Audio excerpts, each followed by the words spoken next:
Back to clean news UP. चलिए देखते हैं उत्तर प्रदेश की 25 फटाफट बड़ी खबरों को।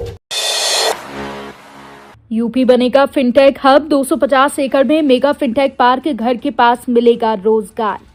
उत्तर प्रदेश को डिजिटल अर्थव्यवस्था का केंद्र बनाने की दिशा में योगी सरकार ने बड़ा कदम उठाया है। यमुना एक्सप्रेसवे औद्योगिक विकास प्राधिकरण क्षेत्र के सेक्टर 11 में 250 एकड़ में अत्याधुनिक फिनटेक पार्क विकसित किया जाएगा।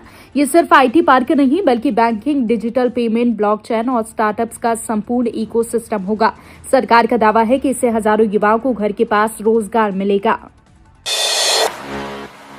यूपी बनेगा एआई हब, 2.25 लाख करोड़ का निवेश, डेटा सेंटर से लेकर एआई शिक्षा तक बड़ी पहल। उत्तर प्रदेश को एआई हब बनाने की दिशा में बड़ी कामयाबी मिली है। दावोस में आयोजित विश्व आर्थिक मंच में एएम ग्रीन ग्रुप ने यूपी सरकार के साथ एमओयू साइन किया है। इसके तहत ग्रेटर नोएडा में 1 गीगावाट क्षमता का देश का सबसे बड़ा एआई डेटा सेंटर बनेगा, जिसमें 2.25 लाख करोड़ रुपए का निवेश होगा। वहीं शिक्षा के क्षेत्र में चंडीगढ़ यूनिवर्सिटी ने 50 करोड़ रुपए की CUCET स्कॉलरशिप योजना लॉन्च की है। पाठा क्षेत्र में बदली खेती की तस्वीर, ऑनलाइन बुकिंग से किसानों का बढ़ेगा मुनाफा। उत्तर प्रदेश के चित्रकूट जिले का पाठा क्षेत्र अब आधुनिक खेती की ओर तेजी से बढ़ रहा है। कभी पथरीली जमीन, पानी की कमी और सीमित संसाधनों के कारण यहां की खेती सिर्फ गुजर बसर तक सीमित थी, लेकिन अब हालात बदल रहे हैं। सरकारी योजनाओं और जागरूकता के चलते किसान आधुनिक कृषि यंत्रों को अपना रहे हैं। ऑनलाइन बुकिंग के जरिए मशीनें आसानी से उपलब्ध हो रही हैं, जिससे समय की बचत के साथ उत्पादन और आमदनी दोनों में बढ़ोतरी हो रही है। 2027 की तैयारी में अखिलेश यादव बोले, 37 सांसद दिलाएंगे विधानसभा चुनाव में जीत। समाजवादी पार्टी अध्यक्ष अखिलेश यादव अब पूरी तरह चुनावी मोड में नजर आ रहे हैं। लखनऊ में मंगलवार को उन्होंने पार्टी के सभी 37 सांसदों की अहम बैठक बुलाई। इस दौरान आगामी 2027 विधानसभा चुनाव को लेकर रणनीति और संगठन की मजबूती पर विस्तार से चर्चा हुई।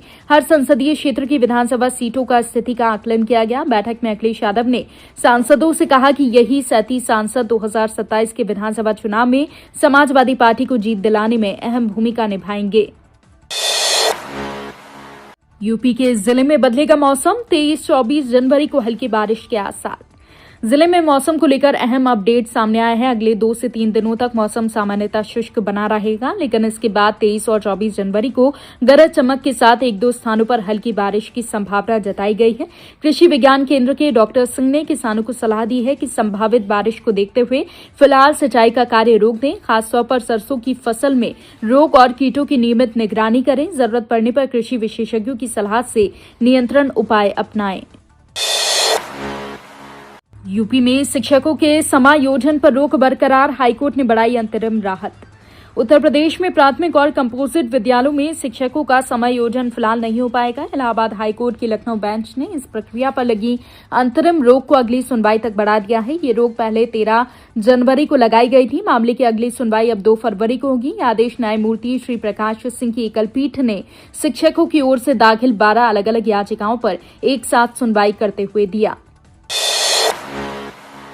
पेंशन में देरी नहीं चलेगी, योगी सरकार के मंत्री ने अफसरों को दिए सख्त निर्देश।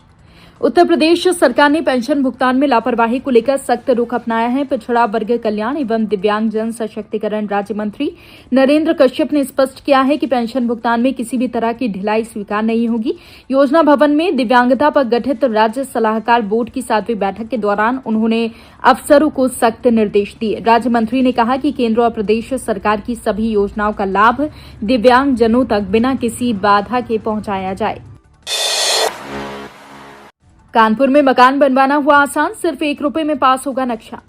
कानपुर में घर या दुकान बनवाने वालों के लिए बड़ी राहत की खबर है। अब 100 वर्ग मीटर तक के आवासीय प्लॉट और 30 वर्ग मीटर तक के व्यावसायिक निर्माण के लिए नक्शा पास कराने के लिए केडीए के चक्कर नहीं लगाने होंगे। केडीए ने नया फास्ट पास लॉन्च किया है और आर्किटेक्ट के जरिए नक्शा बनवाकर सिर्फ 1 रुपए में रजिस्ट्रेशन कराइए। 1 रुपए की रसीद पर नक्शा स्वतः पास माना जाएगा।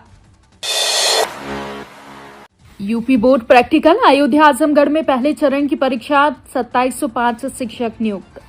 उत्तर प्रदेश माध्यमिक शिक्षा परिषद ने प्रायोगिक परीक्षाओं को लेकर बड़ा कदम उठाया है। पूरे प्रदेश में 2 चरणों में प्रैक्टिकल परीक्षाएं कराई जाएंगी। पहले चरण में अयोध्या और आजमगढ़ मंडल के स्कूलों में परीक्षाएं होंगी। इन परीक्षाओं के सुचारू संचालन के लिए वाराणसी और मिर्जापुर मंडल से 2705 शिक्षकों की ड्यूटी लगाई गई है। बोर्ड ने परीक्षा से संबंधित सभी प्रपत्र विद्यालयवार जिला विद्यालय निरीक्षक कार्यालय भेज दिए हैं। रेलवे में धार्मिक यात्रा और नई शुरुआत, भारत गौरव ट्रेन और अमृत भारत एक्सप्रेस की लॉन्चिंग। रेल यात्रियों के लिए एक साथ 2 बड़ी घोषणाएं आई हैं। पहले आईआरसीटीसी की भारत गौरव पर्यटन ट्रेन 18 फरवरी से ऋषिकेश से चलकर अयोध्या, वाराणसी, पुरी, जगन्नाथ धाम और गंगा सागर सहित प्रमुख तीर्थ स्थलों का 9 रात और 10 दिन में भ्रमण कराएगी। इसमें स्लीपर, एसी द्वितीय और एसी तृतीय श्रेणी में कुल 767 सीटें उपलब्ध हैं। बुकिंग शुरू हो चुकी है। दूसरी ओर डिब्रूगढ़ गोमती नगर अमृत भारत एक्सप्रेस का गोमती नगर स्टेशन पर भव्य स्वागत हुआ। कृषि विश्वविद्यालय की वित्त नियंत्रक पर जांच शुरू, विधायक की शिकायत पर अनियमितता के आरोप। आचार्य नरेंद्र देव कृषि एवं प्रौद्योगिकी विश्वविद्यालय कुमारगंज के वित्त नियंत्रक नीरज कुमार श्रीवास्तव के खिलाफ वित्तीय अनियमितता की जांच शुरू हो गई है। ये कार्रवाई रुदौली विधायक रामचंद्र यादव की शिकायत के बाद की गई है। विधायक ने 29 सितंबर 2025 को प्रदेश के कोषागार निदेशक के समक्ष वित्तीय गड़बड़ी समेत अन्य आरोप लगाए थे। लगातार दबाव के बाद कोषागार निदेशक विजय कुमार सिंह ने शिकायत पत्र पर हस्ताक्षर प्रमाणित करने को कहा था। पराली की आग से 400 एकड़ गन्ना फसल राख, किसानों को भारी नुकसान। बिशुनपुरा ब्लॉक के माघी मठिया गांव में पराली जलाने के दौरान अचानक आग भड़क उठी। तेज हवा के कारण यह आग तेजी से फैल गई। माघी मठिया, बंधवा और परगन छपरा, भुई, सोहरा गांवों के किसानों की गन्ने की फसल को अपनी चपेट में ले लिया। चारों गांवों में करीब 400 एकड़ गन्ना फसल जलकर राख हो गई। खेतों में लगभग 3 घंटे तक आग बेकाबू रही, जिससे ग्रामीणों को कड़ी मशक्कत के बाद आग पर काबू पाया गया। राजस्व विभाग के लेखपाल अनंत सिंह और अन्य अधिकारियों ने मौके पर पहुंचकर नुकसान का आकलन शुरू कर दिया है। सुल्तानपुर में मशरूम खेती से किसान हो रहे मालामाल, स्थायी यूनिट लगाकर बढ़ा रहे आय। यूपी के सुल्तानपुर जिले में मशरूम की खेती से किसान अच्छी कमाई कर रहे हैं। यहाँ किसान अब केवल मौसमी खेती तक सीमित नहीं रहे, बल्कि बड़े स्तर पर स्थायी यूनिट लगा रहे हैं ताकि पूरे साल उत्पादन हो सके। उद्यान विभाग 40% तक अनुदान भी दे रहा है। पहले से करीब 20 किसान मौसमी रूप से मशरूम उगा रहे हैं और अच्छा मुनाफा कमा रहे हैं। बड़ी इकाइयों में अमरेश्वर सिंह जैसी कंपनियां प्रतिदिन 500 किलोग्राम मशरूम उत्पादन करेंगी और 40 लोगों को रोजगार देंगी। पंचायत चुनाव के बीच लाखों का खेल, गोंडा में नियम विरोधी भुगतान पर कार्रवाई। यूपी पंचायत चुनाव की तैयारियों के बीच गोंडा जिले में गंभीर मामला सामने आया है। परसपुर और छपिया ब्लॉक की कई ग्राम पंचायतों में शासन आदेश की अनदेखी कर लाखों रुपए के नियम विरुद्ध भुगतान किए गए हैं। 9 ग्राम पंचायत सचिवों पर आरोप है कि उन्होंने पंचायत गेटवे पोर्टल को बाईपास कर अन्य माध्यमों से भुगतान कराया। मामला उजागर होने पर जिला पंचायत राज अधिकारी ने सख्त रुख अपनाया है। नैमिषारण्य ने विकास में तेजी, परसदा मार्ग 7 मीटर चौड़ा, सीएम योगी ने सड़कों की सूची मांगी। नैमिषारण्य के विकास को लेकर सरकार तेजी से काम कर रही है। मुख्यमंत्री योगी आदित्यनाथ ने यहां के लिंक मार्गों को चौड़ा करने की सूची मांगी है ताकि तीर्थ यात्रियों के लिए सुविधाएं बढ़ाई जा सके। मिश्रिक विधायक रामकृष्ण भार्गव ने सीतापुर से परसदा होकर नैमिषारण्य जाने वाले मार्ग को 7 मीटर चौड़ा करने का प्रस्ताव दिया। लोक निर्माण विभाग ने इसे 2026-27 की कार्य योजना में शामिल कर मंजूर कर लिया है। पंचायत चुनाव से पहले यूपी प्रशासन का अलर्ट, गोंडा में भुगतान घोटाला, वोटर लिस्ट पर सख्ती।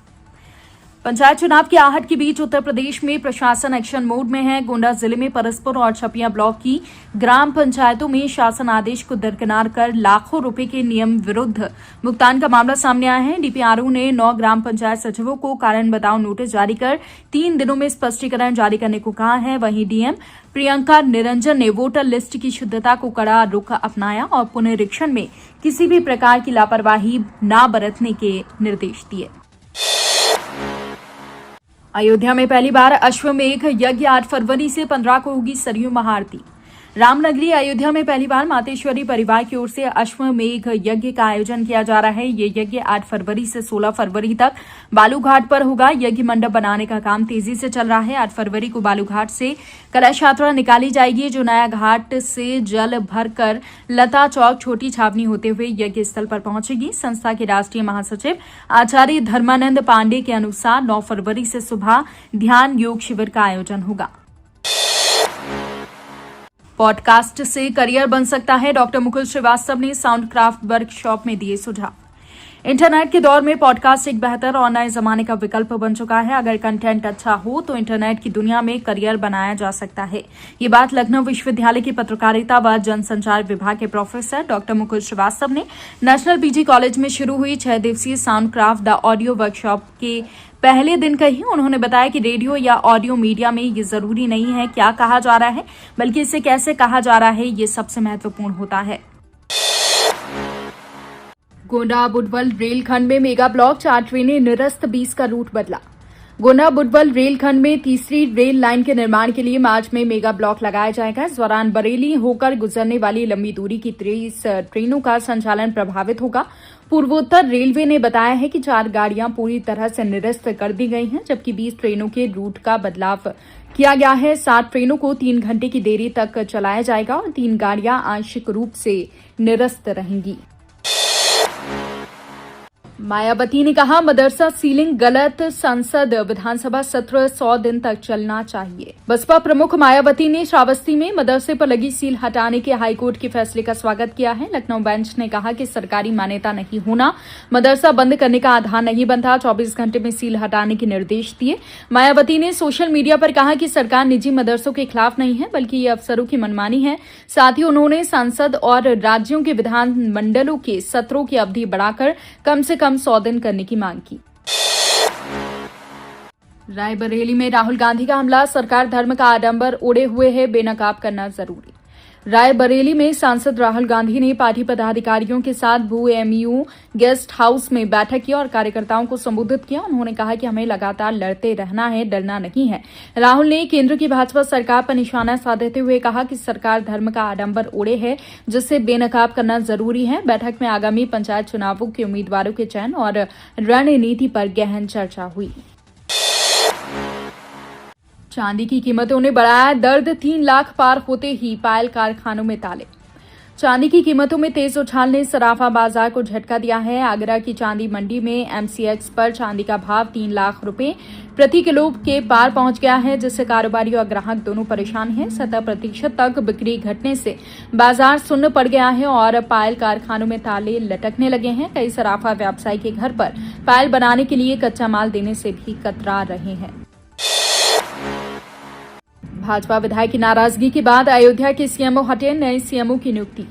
अयोध्या में स्वास्थ्य विभाग में बड़ा प्रशासनिक फेरबदल हुआ है। रुदौली विधानसभा क्षेत्र के भाजपा विधायक रामचंद्र यादव की शिकायत के बाद अयोध्या के मुख्य चिकित्सा अधिकारी डॉक्टर सुशील कुमार बनियान को पद से हटा दिया गया है। उन्हें स्वास्थ्य निदेशालय में संयुक्त निदेशक के रूप में स्थानांतरित कर दिया गया है।